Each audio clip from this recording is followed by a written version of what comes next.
আসসালামু আলাইকুম এভরিওয়ান, মিনা কিচেনে আপনাদের স্বাগতম। আজকে আমরা আপনাদের সাথে শেয়ার করতে যাচ্ছি কাঁকরোলের রেসিপি। কাঁকরোল দিয়ে চিংড়ি মাছের খুবই মজাদার এই রেসিপিটি। প্রথমে আমাদের লাগবে কাঁকরোল। আমি এরকমভাবে লম্বা লম্বা করে কেটে নিয়েছি। তারপরে আমি এখানে হলুদ আর মরিচের গুঁড়ো দিয়ে কাঁকরোলটাকে মাখিয়ে নেব, কারণ আমি প্রথমে কাঁকরোলটাকে ভেজে নেব, তাই আমি কাঁকরোলটাকে মাখিয়ে নিচ্ছি হলুদের গুঁড়ো, মরিচের গুঁড়ো আর লবণ দিয়ে।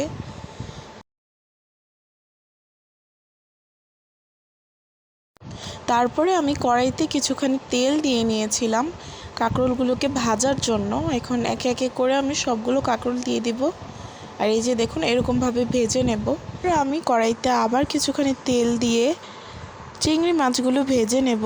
চিংড়ি মাছ আর পেঁয়াজটা আমি ভালোভাবে ভেজে নেব, সাথে আমি কাঁচামরিচও দিয়ে দিলাম। এটা ভাজার পরে আমি একটুখানি লবণ দিয়ে পানি দিয়ে দিলাম, যাতে মশলাগুলো পুড়ে না যায়। তারপরে হলুদের গুঁড়ো,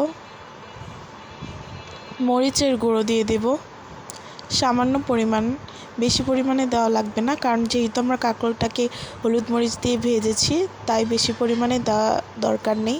তারপরে একটু নাড়াচাড়া দিলেই হয়ে গেল সুস্বাদু এই কাঁকরোলের রেসিপি চিংড়ি মাছ দিয়ে। আমাদের এরকম নতুন নতুন রান্না পেতে আমাদের পেজটাকে লাইক, ফলো আর শেয়ার দিয়ে আমাদের পাশে থাকবেন।